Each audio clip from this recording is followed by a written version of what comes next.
Hi, I'm Melissa for BBC Good Food, and I'm going to help you make your Christmas magical by showing you how to make my curry turkey patties and my mango and coconut trifles from my retro twist in the Christmas 2020 magazine. Let's go. So first off, we're going to put the flour into your mixing bowl. And next we've got the spices. I've got my turmeric and the curry powder and the salt and the sugar. And give that a mix just to incorporate it. So next we've got the butter and the shortening. You don't have to use shortening, you can make it up with butter, but I think shortening helps create this lovely flakiness in the pastry. It's really, really good. And then get your hands in, and you want to mix all of that butter and the shortening in with the flour. So what I'm trying to do is press the flour into the butter and into the shortening, just to fully mix it in until it looks like breadcrumbs. It's starting to work now. You can see the butter and the shortening and the flour are starting to fuse together and take on this sort of nice crumbliness. Still a bit further to go. So now I'm going to pop the egg in there and the vinegar. And get your hands back in and just mix that all in. And so this should start coming together as a dough. Right, and at this point, I'm going to turn it out onto the surface. Just get your shoulders into it. And at this stage, if it's still a bit too crumbly, you can add a touch more water, but only add a little bit because you can always add more and you can't take it away. Right, so I'm happy with this. So I'm going to just gently flatten it out, and then we're going to cover it. And the flattening just helps later on when we come to rolling it. So already you can see this vibrant yellow colour, which is the classic Jamaican patty colour coming from that turmeric. It just makes me hungry thinking about what we're going to eat later. And I'm just going to wrap it so it doesn't dry out.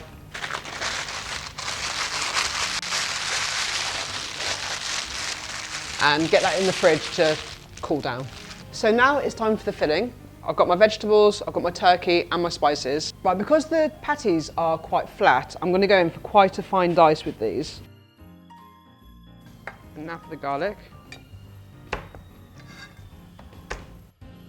And now for the tomatoes. Normally I use one big tomato, but because these are quite small, I'm going to use two. And now for some ginger, and a great tip for peeling ginger is to use a spoon rather than using a knife, because it comes away really easily and you're not wasting loads of the ginger itself. So now I'm going to fry the vegetables. I'm going to put some oil into a pan, just regular vegetable oil. So I just want the frying pan at a medium heat, and first in with the onions. Just give them a stir to get them all covered in oil. So I'm just going to wait for the onion to soften and to start cooking. And in the meantime, I'm going to chop up this leftover turkey. And again, we want to chop it up quite finely because the patties are quite flat, so you don't want big chunks of vegetables or big chunks of turkey. Right, so I'm going to go in with the garlic now, and I'm going to grate some ginger straight into the pan.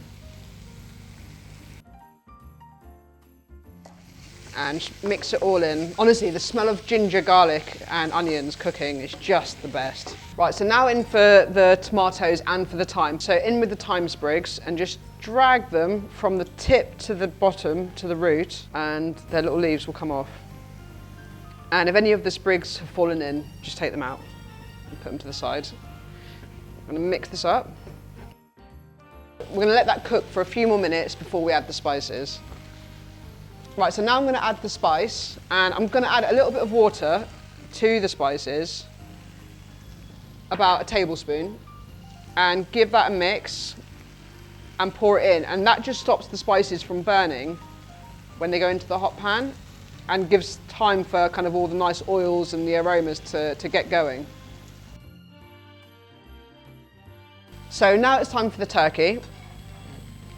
And because it's already cooked, we're just going to kind of warm this through. Mix it in so all the turkey gets coated in those lovely spices and the onions and the tomato and everything else. And now for the turkey stock. Just pour that in.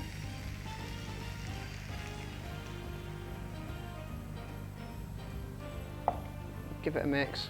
And I'm going to wait for this to start bubbling, and then I'm going to reduce it to a simmer. And this is done. You can see it's reduced down. I've just turned the heat up just to evaporate that last bit of water, but the sauce is thick, and as it cools down, it's going to become even thicker. We're ready to go. So I'm just going to pour it into this bowl. And then I'm gonna leave that on the side to cool down, and once it's cool, put it in the fridge to cool down even further. So now it's time for the pastry. It's been chilling in the fridge. Lovely. So I'm just gonna put a bit of flour onto the rolling pin to stop it from sticking. And then just roll it out. So you want it about 4 millimeters thick.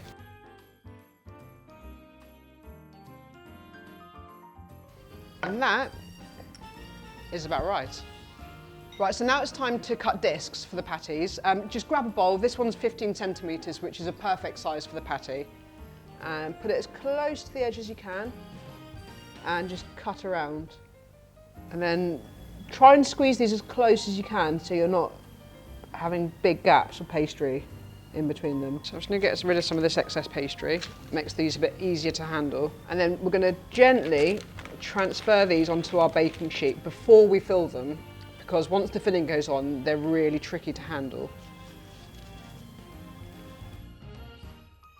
So now it's time to stuff the patties. So this is the curry mixture. It's nice and cold, so all the liquid is quite solid, which you want. It really helps when you're doing this. So we want to add about 2 tablespoons of filling.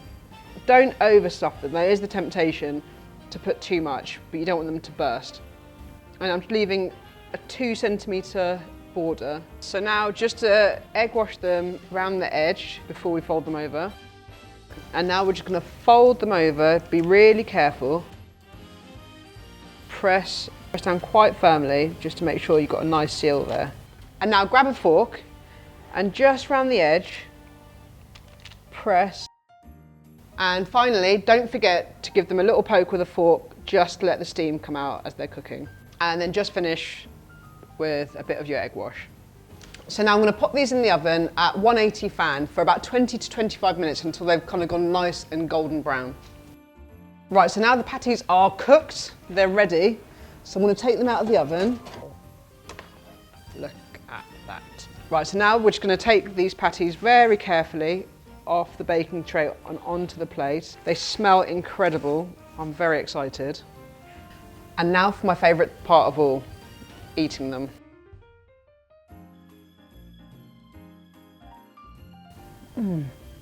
That was so good, so tasty. The pastry is really flaky, delicious. You must make them. You'll never look at leftover turkey in the same way again, I promise. And now it's time to make my coconut and mango trifles. So first up, I've got 3 leaves of gelatine. I'm gonna just soak them in the water until they turn soft. And then just while they're softening, here's some orange juice, and that's going into the saucepan. And I'm just gonna turn it onto a low heat. Right, so now these are soft, so I'm just going to squeeze the excess water and put them into the orange juice.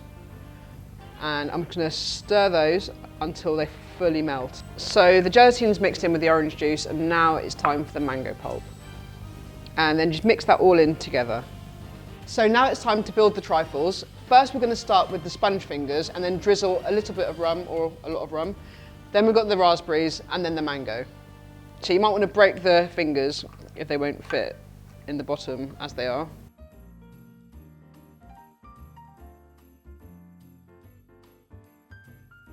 So now it's time for the mango jelly, which I'm going to fill up to just under halfway. So now it's time for custard. Here I've got my coconut milk. I'm going to pour that in.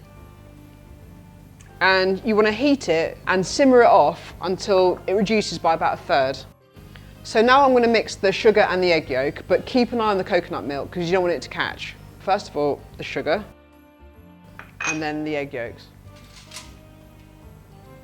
And mix it fully just until it all comes together. So now in with the corn flour, and with the milk. So now I'm just whisking that together, make sure there's no lumps in it, and in with the vanilla. So this mixture is going to help the custard get that lovely custardy thickness. So now it's time for the double cream to go in with the coconut milk, and then just give it a quick mix and take it off the heat. So now I'm going to pour the coconut mixture into the egg mix, and you've got to whisk really, really quickly because you don't want the eggs to scramble. So then we're going to pour this back into the saucepan. So I'm just going to cook this over a medium-low heat, and we're just waiting for it to thicken up so the custard sets and it's delicious. So this is thickened up perfectly and it's ready to go. So I'm going to take it off the heat, let it cool down before I pour it because I don't want the jelly to melt. So just to help it cool down, I'm going to pour it into a glass bowl and set that aside to cool. So now I'm just going to scatter these coconut flakes into a baking tray. Try and keep them so they're not too piled up on top of each other. And so now pop these in the oven just for about 3 minutes or so because they turn quickly. So now we're getting close. First of all, put your sugar into your double cream. And you can use a hand mixer for this, but hopefully it won't take too long. We want to get it just a soft peak so we can spoon it on top of the trifle. There you go, it's starting to go already. Don't over whisk it because then there's no turning back. So now we're there. The peak's kind of full, but it's going to keep its shape. And I don't want to mix that anymore. So now I've mixed the cream and I'm just going to put the coconut custard onto the trifles.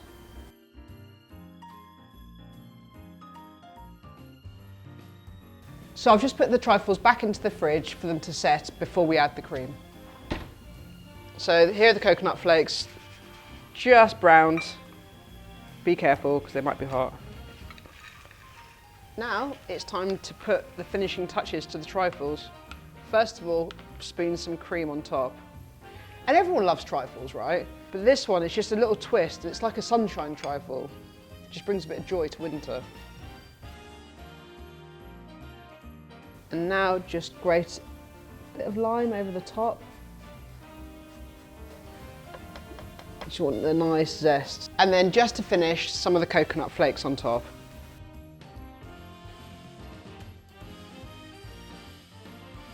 And there you have it, my retro twist for BBC Good Food this Christmas. Do give them a go, they're amazing. And don't forget to tag us in your creations at BBC Good Food. And so now I get to taste some of this coconut and mango trifle. Oh.